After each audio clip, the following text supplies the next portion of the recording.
제가 교회에서 사역을 하는데 가끔 텃밭을 가꾸는 재미를 느끼곤 합니다. 그런데 몇 일 전부터 텃밭을 가꾸는데 위에서 자꾸 물이 떨어지는 것을 발견했습니다. 처음에는 지붕에 고인 물이 떨어지나 이렇게 생각을 했는데 비가 오지 않는 날에도 낮에도 계속 떨어지는 것이 이상했습니다.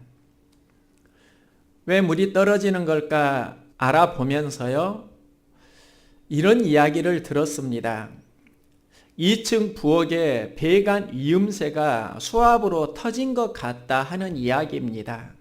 이것을 고치려고 하면 타일을 다 뜯어내고 터진 부위를 찾아서 하자 보수를 해야 한다는 것입니다. 이 말을 듣고요, 피곤한데 이른 새벽에 눈이 떠지고 그랬습니다. 내 마음에 염려라는 손님이 찾아왔던 겁니다. 왜 염려하게 되는 것일까 생각을 해보니까요, 돈 들어갈 일이 생기니까 염려가 되는 겁니다. 그런데 얼마 전에 교회에서 드럼을 샀는데요, 그때도 돈은 들어갔습니다.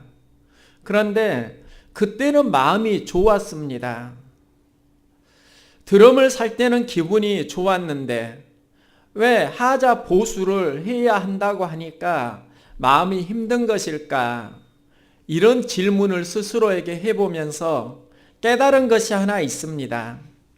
같은 돈도요, 어디에 쓰느냐, 어떤 마음으로 쓰느냐에 따라 감정이 달라지더라 하는 것입니다. 우리가 돈을 쓰는데 투자가 있고 낭비가 있다는 것입니다.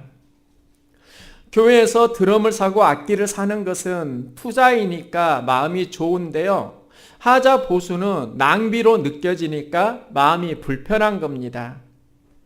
그런데 자세히 알아보니까 하자 보수를 할 필요는 없어 보입니다. 수도 밸브 이음새에서 문제가 생겼고요, 수도꼭지를 고치니까 물이 떨어지지 않습니다. 그런데 저는 마음고생을 하면서 깨달은 것이 하나 있는데요, 어떤 마음을 품느냐에 따라 다른 감정이 찾아온다 하는 사실입니다. 똑같은 것도 어떤 마음을 품느냐에 따라서 감정이 달라지는데 이것을 관점이라고 합니다.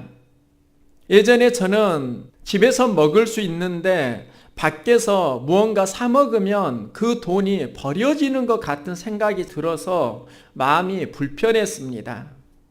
그런데 아내와 아이들은 밖에서 사 먹는 것을 좋아합니다. 의견 충돌이 일어나기도 했는데요, 한 달에 한 번 온 가족이 밖에서 외식을 하기로 했습니다. 이유가 있습니다. 집에 밥이 있는데 밖에서 음식을 사 먹는다고 하니까 돈이 들어간다고 아까운데요, 음식을 사 먹는다가 아니라 사람에게 투자한다, 이런 생각을 하는 것입니다. 집에서 먹어도 되는 음식이지만 아내를 위해서 아이들이 좋아하니까 밖에서 사람에게 돈을 쓴다, 이렇게 생각하니까 낭비가 아니라 또 다른 투자가 되는 겁니다. 그럼 그리스도인으로 어디에 투자를 해야 하는가? 우리가 보통 어려울 때 가장 고민하는 문제를 보면 의식주 문제입니다. 다른 게 다 되어진다 할지라도 의식주가 해결되지 않으면 기본적인 삶을 영위할 수가 없습니다. 그래서 의식주 문제가 우리 인생에서 굉장히 중요한데요, 예수님은 이 의식주 문제를 푸는 비결을 이렇게 말씀합니다. 너희는 먼저 그의 나라와 그의 의를 구하라. 그리하면 이 모든 것을 너희에게 더하시리라. 먼저 그의 나라와 의를 구하면 이 모든 것을 더해 주신다, 하나님이 채워 주신다 말씀하는데 이 모든 것이 무엇인가?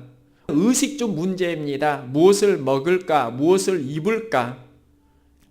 그럼 여기서 우리가 알아야 하는 게 있는데요, 우리가 살면서 의식주 문제, 염려하는 문제를 극복하려고 하면 그리스도인으로 하나님의 나라와 의를 구하는 삶을 살아가는 겁니다. 하나님의 나라와 의를 구하는 삶이 무엇인가? 한마디로 말하면 하나님께 영광 돌리는 삶이라는 겁니다. 우리가 하나님께 영광 돌리는 삶을 사는 것이 하나님의 나라와 의를 구하는 것입니다. 바울은 고린도 교회 편지를 쓰면서 우리가 어떻게 하면 하나님께 영광 돌리는 삶을 살 수 있는지를 말합니다. 모든 것이 가나 모든 것이 유익한 것은 아니요. 모든 것이 가나 모든 것이 덕을 세우는 것은 아니니 누구든지 자기의 유익을 구하지 말고 남의 유익을 구하라. 하나님께 영광을 돌리려고 하면은요, 자신을 위해서만 살지 말고 타인을 위해서 삶을 투자하라, 이 말씀을 하는 것입니다. 그런데 타인을 위해서 사는 삶의 핵심을 어린 양심에 대한 이야기와 연결합니다. 고린도에 사는 그리스도인들은 음식 문제로 갈등을 경험합니다. 시장에서 고기를 사는데요, 그 고기가 우상에게 드려진 고기입니다. 그 고기를 먹어도 되느냐, 먹지 말아야 하느냐, 이 문제가 고린도 교회에 갈등으로 드러나니까 사도 바울이 자기 양심에 거리낌이 없으면 먹어도 된다 하는 것입니다. 여기에서 한 가지 단서를 답니다.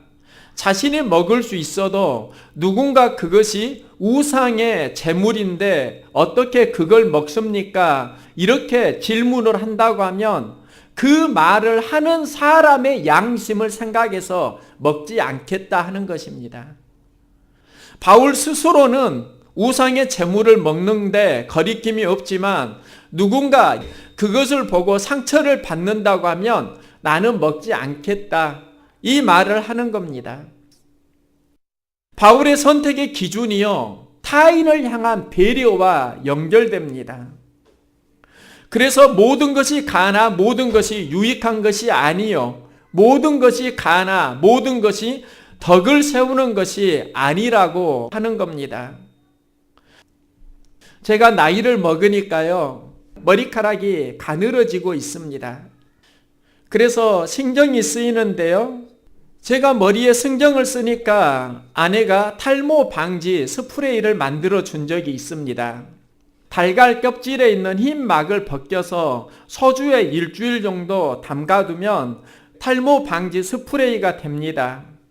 그것을 머리에 뿌리니까 가는 머리가 굵어지는 것 같고 머리숱이 건강해지는 것 같아서 계속 사용하고 있습니다. 집에서 만드니까 그냥 달걀 껍질은 식당에서도 나오고 집에서도 먹고 남은 것 있고 소주만 사면 되는 것입니다. 그런데 이 과정 속에 목사의 어려움이 있다는 것을 알게 되었습니다. 목사 신분으로 슈퍼에 가서 소주를 사온다는 게 참 불편한 것입니다. 먹을 것도 아니고 내 양심에는 문제가 되지 않는데 목사가 소주 사오는 것을 누가 보고 마음에 부담을 느낀다고 하면 저는 여기에서 자유로울 수 없다는 것을 알게 되었습니다. 그런데 이런 일들이 우리가 살아가면서 많이 있습니다. 알고 보면 아무 일도 아닌데 오해할 수 있는 부분도 많이 있고 또 말하기도 애매하지만 마음을 불편하게 하는 수많은 사건들이 실은 있다는 것입니다. 그래서 우리가 살아갈 때요, 이런 환경까지도 배려하면서 살아야 한다. 이게 사도 바울의 이야기입니다. 너만 자유롭게 살지 말고 너의 자유가 다른 사람의 자유와 충돌한다고 하면 다른 사람의 자유를 배려해 달라. 다른 사람의 양심을 배려해라. 이게 바로 덕을 세우는 삶이라는 겁니다. 우리의 삶이 나는 자유하다 할지라도요, 어느 누군가 마음의 양심의 가책을 느낄 수 있다고 하면 조심해야 합니다. 특히 어린이 사역자는 이 부분을 조심해서 들어야 합니다. 어린 아이들은 사소한 것에 많은 감동을 받기도 하지만 사소한 것에 어린 양심의 가책을 느낄 수 있습니다. 제가 초등학교에 다닐 때입니다. 저는 선생님이 모든 게 다 옳은 줄 알았습니다. 그런데 선생님이 말은 이렇게 하시고 행동은 다르게 하니까 이상하더라고요. 왜 우리한테는 이렇게 말하고 삶은 저렇게 살아가지? 성인이 되면 충분히 이해할 수 있는데 어릴 때 저의 양심으로는 마음에 충돌이 일어났던, 갈등이 일어났던 적이 있습니다. 선생님에게만 그런 게 아닙니다. 어른들의 이야기를 들으면서 많이 그런 걸 실은 경험을 했습니다. 싸우지 말아라. 우리한테 싸우지 말아라. 왜 어른들은 싸웁니까? 육교 통행을 해라. 신호등을 잘 지켜라. 아이들은 지키는데 왜 어른들은 안 지킵니까? 어릴 때 저는 이게 이상했다고요. 어릴 때 제 안에 있었던 어린 양심입니다. 그래서 우리가 무슨 일을 하려고 할 때요, 자유도 중요하지만 그 자유가 덕을 세우는지 고려하라는 겁니다. 그리고 바울은요, 덕을 세우는 삶을 하나님께 영광을 구하는 삶과 연결합니다. 하나님께 영광을 구하는 것이 그리스도인이 품어야 하는 진짜 덕이라는 것입니다. 좋은 신앙생활은 하나님의 영광을 구하는 삶과 연결할 때 나타납니다.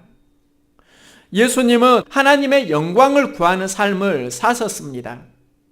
성경을 보면 베다니 마을이 있는데요. 이 베다니 마을은 달동네와 같은 곳입니다. 부자들 동네가 아니라 가난한 사람들이 사는 곳입니다. 이곳에 나사로가 살았는데요. 이 나사로의 집에 예수님이 자주 들르셨습니다. 예수님이 나사로의 집에 들리셨다고 하면은요, 나사로는 복을 받아야 합니다. 우리의 생각에는 그렇습니다. 예수님이 함께 하셨으니까 나사로의 집에 복이 들어가야 하는데 나사로가 젊은 나이에 죽습니다. 유대인들이 이 현장을 보고 말합니다. 예수가 소경의 눈은 뜨게 했으면서 나사로는 살릴 수 없었더냐, 이런 말을 하는 겁니다. 그런데 예수님이 이 상황에서 했던 메시지가 있는데요.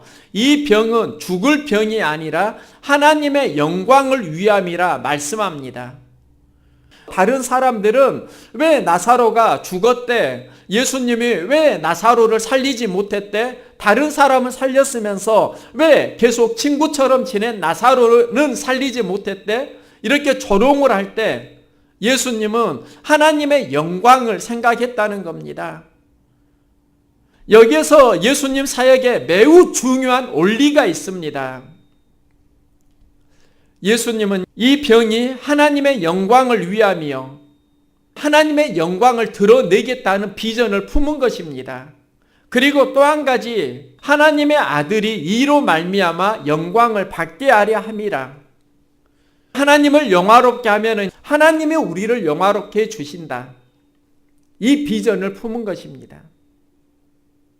예수님이 죽음의 현장에서 하나님의 영광을 구하니까 하나님이 예수님을 영화롭게 해 주시는 것입니다.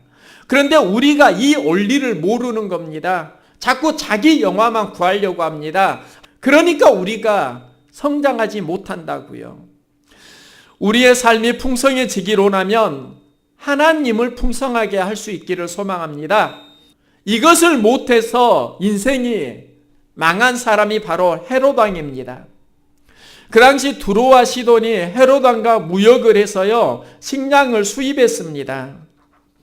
그들이 먹을 식량을 구하기 위해서 헤롯 왕의 눈치를 봐야 했는데 헤롯 왕과 갈등 관계가 생깁니다.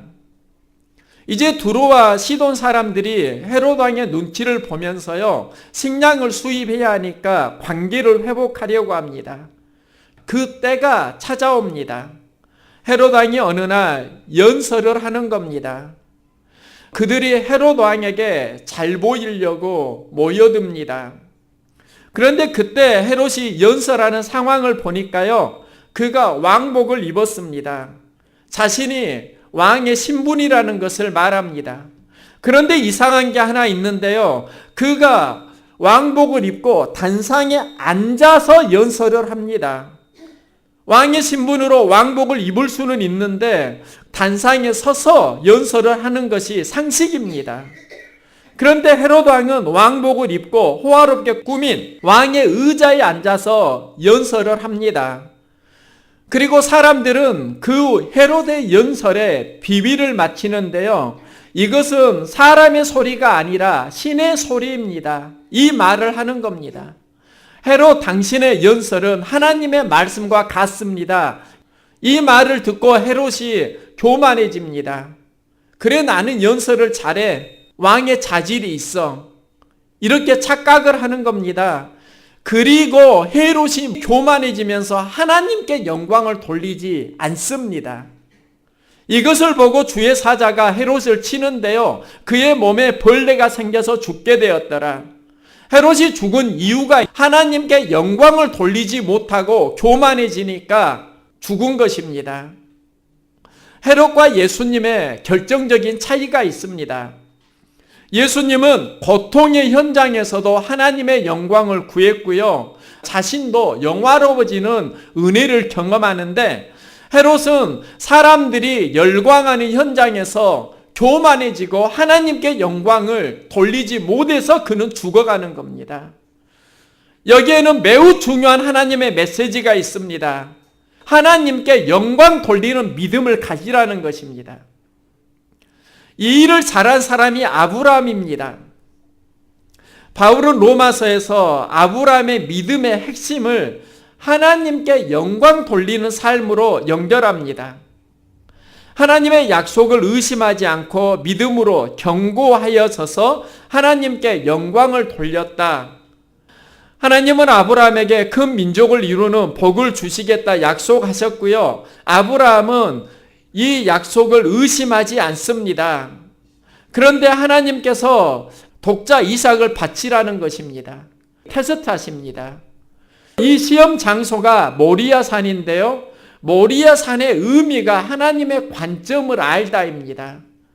아브라함은 독자 이삭을 바치라는 하나님의 말씀을 들었으니까 이제 모리아 시험을 통해서 하나님의 진짜 뜻이 무엇인지 깨달아야 합니다. 그가 믿음의 선조가 될 수 있는지 알아보는 하나님의 테스트입니다. 하나님이 주신 이삭 선물이 있는데 선물을 더 사랑하는지 하나님을 더 사랑하는지 그의 믿음을 하나님이 테스트하시는 것입니다. 여기서 아브라함은요, 하나님 말씀에 순종하고 자신의 생각이나 뜻을 거둡니다. 그리고 독자 이삭을 데리고 모리아 산으로 향하고요. 하나님은 아브라함의 믿음을 보시고 말씀하는데요. 내가 내 아들 독자도 아끼지 아니하였으니 내가 이제야 하나님을 경외하는 줄을 아노라 말씀합니다. 바울은 이 사건을 로마서에서 아브라함의 믿음이 하나님께 영광을 돌림으로 승리했다와 연결합니다. 하나님께 영광 돌리는 신앙생활을 하는 것입니다. 시편 기자는 하나님께 영광 돌리는 삶을 모든 피조물의 비전과 연결합니다. 하늘이 하나님의 영광을 선포하고 궁창이 그의 손으로 하는 일을 나타내는도다. 하늘이 하나님의 영광을 선포한다는 것입니다. 성경은 예수님의 탄생을 이렇게 기록합니다. 하나님께는 영광이요, 사람들 중에는 기뻐하심을 입은 사람들 중에 평화로다. 예수님의 탄생 사건이 하나님의 영광과 연결됩니다. 바울은 고린도 교회에 편지하면서 그리스도인이 품어야 하는 비전을 선포하는데요. 그 비전이 너희가 무엇을 하든지 하나님의 영광을 위하여 하라 말씀합니다.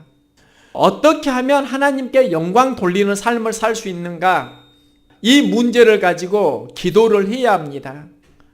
교회 카톡에 올라온 동영상을 하나 보게 되었습니다. 로봇다리 세진이에 대한 이야기입니다. 그 동영상을 보면서 마음에 감동이 되어서요, 세진이에 대한 자료를 찾아보았습니다. 세진이는 추운 겨울날에 버려진 아이입니다. 엄마가 출산을 했는데 두 다리가 없습니다. 그리고 손도 기형입니다. 그래서요, 엄마가 그 아이를 보육원 앞에 추운 겨울날에 놓고 사라집니다. 이 아이를 발견한 이가 보육원에 자원봉사자로 왔던 안영숙 씨입니다. 안영숙 씨가 보육원 앞에 버려진 아이를 안아보니까요, 그 아이가 울음을 그치고 안영숙 씨를 바라봅니다. 그래서 그가 그 아이를 입양을 하게 되는데요, 그래서 가슴으로 낳은 아이가 됩니다. 우리나라에 장애인 많이 있는데 세진이의 이야기가 특별한 이유가 있습니다. 그가 살아온 삶 때문입니다. 제대로 걷지 못하니까 근력을 키우기 위해서 수영을 배웁니다. 그리고 7년 동안 장애인으로 선수 생활을 하는데요, 이 7년의 기간 동안 150개 메달을 땁니다. 여기서 금메달이 120개입니다.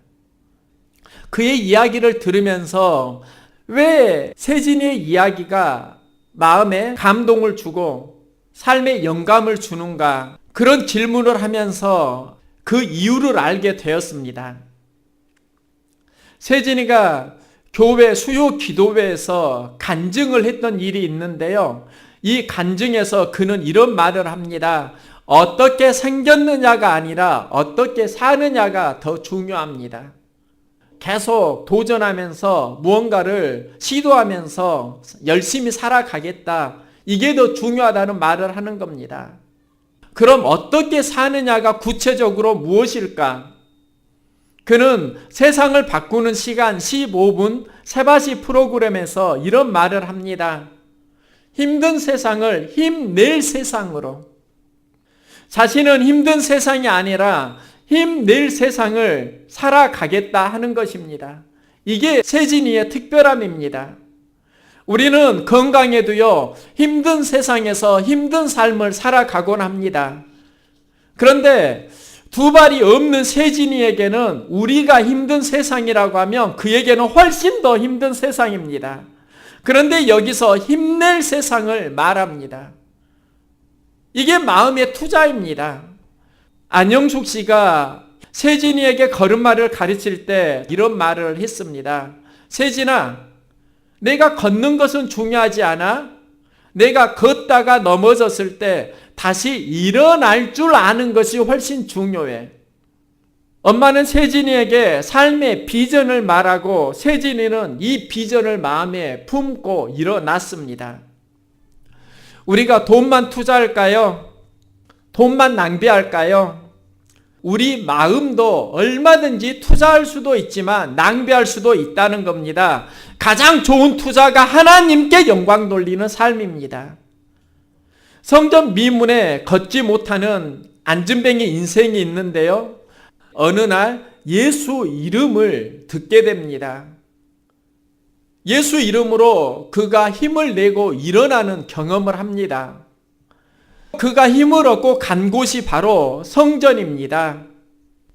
성전에 가서 했던 일이 뛰면서 하나님을 찬양합니다. 이것을 보고 많은 사람들이 놀랍니다. 이 일을 행한 사람이 베드로와 요한이라는 것을 알고 많은 사람들이 베드로와 요한에게 옵니다. 이때 베드로가 당황하면서요, 내가 이 안진뱅이를 일으켜 세운 것이 아니라 이 일을 행하신 분은 하나님이다. 이게 바로 하나님께 영광을 돌리는 삶입니다. 이 선포를 하니까요, 그 말씀을 들은 사람 중에 믿는 자가 많으니 남자의 수가 약 5천이나 되었더라. 5천 명의 그리스도인이 탄생하는 것입니다. 이 이야기가 교회가 어떻게 세워지는가를 보여주는 중요한 메타포가 됩니다. 우리 인생에 낭비와 투자가 있습니다. 중요한 것, 하나님의 영광을 구하는 겁니다. 그러면 하나님이 우리를 영화롭게 해 주신다니까요. 우리는 하나님의 영광을 구하는 삶을 살아야 하는데요. 이때 생각하는 게 내가 살아가는 삶의 현장입니다. 우리는 이 현장이 좋은가 나쁜가를 보는데요. 예수님이 보셨던 것은 하나님의 영광을 구하는 삶, 그게 목적이었습니다. 나사로가 죽었던 상황, 어려운 환경입니다. 여기서도 예수님은 하나님의 영광을 구합니다. 하나님의 영광을 구하는 삶 속에서 능력을 행하셨습니다. 아브라함이 믿음의 선조가 된 것도 그의 믿음이 하나님의 영광을 구했기 때문이다. 바울은 이렇게 로마서에서 기록합니다. 세진이가 장애인으로 태어났습니다.